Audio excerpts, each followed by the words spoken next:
सभी हिंदी मीडियम के प्यारे छात्रों का स्वागत है। और कक्षा 10वीं में हम पढ़ने वाले हैं। जो साइंस में हमारा फर्स्ट चैप्टर चल रहा है, इसमें हमारा जो नोट्स से 13वां प्रश्न है। बड़ी मेहनत से आप लोगों के लिए एनसीईआरटी पैटर्न पर सभी राज्यों के लिए ये नोट्स तैयार किए गए हैं। इसमें हमारा 13वां प्रश्न है, ऊष्माक्षेपी एवं ऊष्माशोषी अभिक्रिया को उदाहरण सहित समझाइए। तो देखिए, हम इस तरीके से इनको पढ़ेंगे कि आपको एक ही बार में क्या हो जाएंगे, ये याद हो जाएंगे। इसलिए वीडियो को अंत तक जरूर देखिएगा ताकि एक ही बार में ऐसे क्वेश्चन आपको क्या हो जाए, मुँह ज़बानी याद हो जाए और हमेशा के लिए आपकी रटने की समस्या क्या हो जाएगी, सॉल्व हो जाएगी। चलिए देखते हैं। तो इसमें देखिए क्या लिखा है, ऊष्माक्षेपी। सबसे पहले हम बात करते हैं ऊष्माक्षेपी की। तो ऊष्माक्षेपी क्या कहलाती है? चलिए देखिए, ऊष्माक्षेपी दो शब्दों से मिलकर बनी होती है। यहाँ देखते हैं, ऊष्मा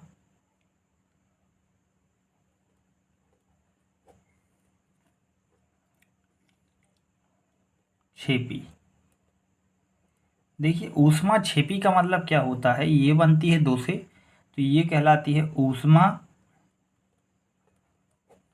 यहाँ बड़ा हुआ आएगा, और यहाँ इसको बोलते हैं प्रक्षेपी। ठीक है, ऊष्मा और ये प्रक्षेपी, इन दोनों को हम यदि जोड़ते हैं तो क्या बनता है, ऊष्मा प्रक्षेपी। तो जो ऊष्मा प्रक्षेपी का मतलब क्या होता है, हमें सबसे पहले ये पता होना चाहिए। ऊष्मा प्रक्षेपी का मतलब होता है, तो ऊष्मा प्रक्षेपी का मतलब होता है फेंकना। क्या होता है, फेंकना।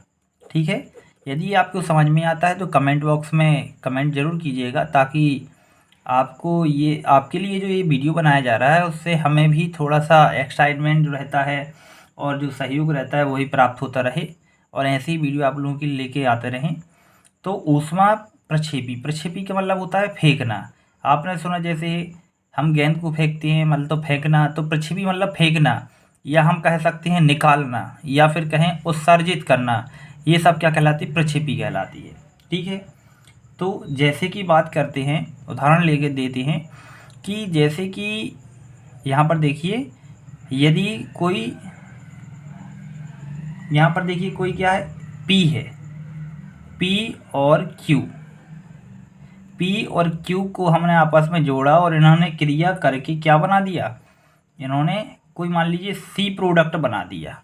ठीक है, और इसके साथ क्या निकली, ऊष्मा निकलती है। क्या निकली, ऊष्मा निकली। तो यदि ऊष्मा निकलती है तो वो क्या कहलाएगी, कौन सी अभिक्रिया, ऊष्माक्षेपी अभिक्रिया कहलाएगी। क्या कहलाएगी, ऊष्माक्षेपी अभिक्रिया। तो देखिए, हम कह सकते हैं ऐसी अभिक्रिया, ऐसी अभिक्रिया जिसमें, अभिक्रिया मतलब रासायनिक अभिक्रिया, ऐसी रासायनिक अभिक्रिया जिसमें ऊष्मा क्या होती है, निकलती है। ऊष्मा निकलती है या उत्सर्जित होती है, क्या कहलाती है, ऊष्माक्षेपी अभिक्रिया कहलाती है। देखिए, अब रियल उदाहरण हम देखते हैं। जैसे कि हम बात करें हाइड्रोजन प्लस ऑक्सीजन, यदि इनको हम मिलाते हैं तो क्या बनता है, पानी बनता है। पानी मतलब H2O। पहले हम इसको देखिए बैलेंस कर लेते हैं। यहाँ पर देखिए हाइड्रोजन कितने हैं, दो हैं, और ऑक्सीजन भी दो है। लेकिन यहाँ देखिए ऑक्सीजन कितने हैं, यहाँ पर ऑक्सीजन एक है।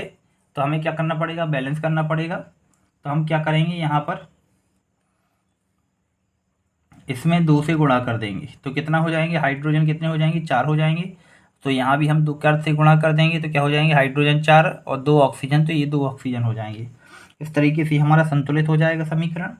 और जब ये तो इससे क्या होती है, ऊष्मा उत्सर्जित होती है। और कितनी उत्सर्जित होती है, तो ये होती है 572 किलो जूल।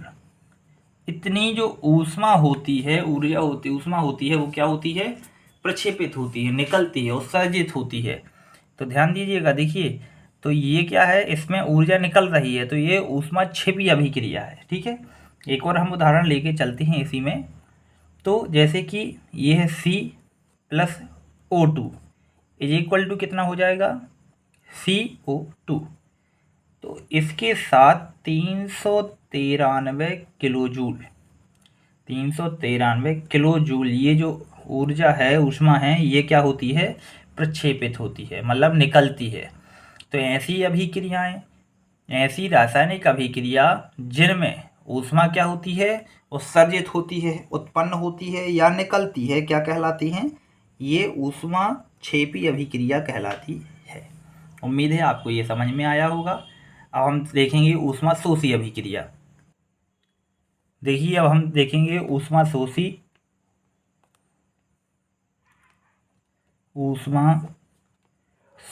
अभिक्रिया। देखिए ऊष्मा शोषी जो अभिक्रिया है ये भी दो शब्दों से मिलकर बनी रहती है। कैसे, एक होती है ऊष्मा और दूसरा होता है अवशोषित। ये दो शब्दों से मिलकर हैं, ऊष्मा और अवशोषित। तो इसका मतलब क्या है, देखिए उदाहरण से देखते हैं। अवशोषित का मतलब जिससे ऊर्जा निकलती नहीं है, ये क्या करती है, अवशोषित अपने पास ही रखती है, ठीक है, इसकी जरूरत रहती है। जैसे कि ये है हाइड्रोजन और ये है आयोडाइड, तो इससे मिलता है तो क्या बनता है, हाइड्रोजन आयोडाइड बनता है। लेकिन यहाँ देखिए बैलेंस करना पड़ेगा, यहाँ दो दो अणु हैं इसके, तो यहाँ क्या हो जाएंगे, ये दो, हमने इसको इक्वल कर दिया। तो लेकिन इसमें क्या होती है, ऊर्जा जो रहती है 12 किलो जूल ऊर्जा, 12 किलो जूल ऊर्जा जो रहती है वो क्या होती है, ये अवशोषित करती है 12 किलो जूल। तो देखिए ऐसी अभिक्रिया जो ऊष्मा को अवशोषित करती है, ऊष्मा को अवशोषित करती है, क्या कहलाती है, ऊष्मा शोषी अभिक्रिया। और ऐसी अभिक्रिया या ऐसी रासायनिक अभिक्रिया जो ऊष्मा को उत्पन्न करती है या ऊष्मा को उत्सर्जित करती है, तो वो क्या कहलाती है, ऊष्मा क्षेपी अभिक्रिया। ठीक है, उम्मीद है आपको ये समझ में आया होगा। ये उदाहरण है इसके, चलिए इसे हम नोट्स में देख लेते हैं।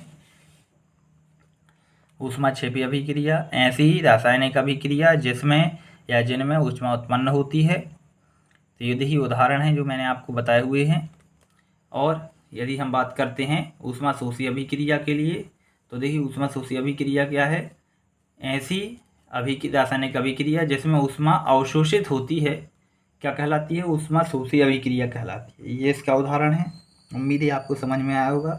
यदि आप इस प्रकार के नोट्स खरीदना चाहते हैं तो कमेंट बॉक्स में कमेंट कीजिएगा, तो मैं आपको संदीप सर का नंबर प्रोवाइड कराऊंगा जिनके माध्यम से आपको ये नोट्स प्राप्त हो सकते हैं। ठीक है, तो यदि समझ में आता है तो कमेंट करें और सपोर्ट करें। मिलते हैं अगले वीडियो लेक्चर में। बहुत बहुत धन्यवाद।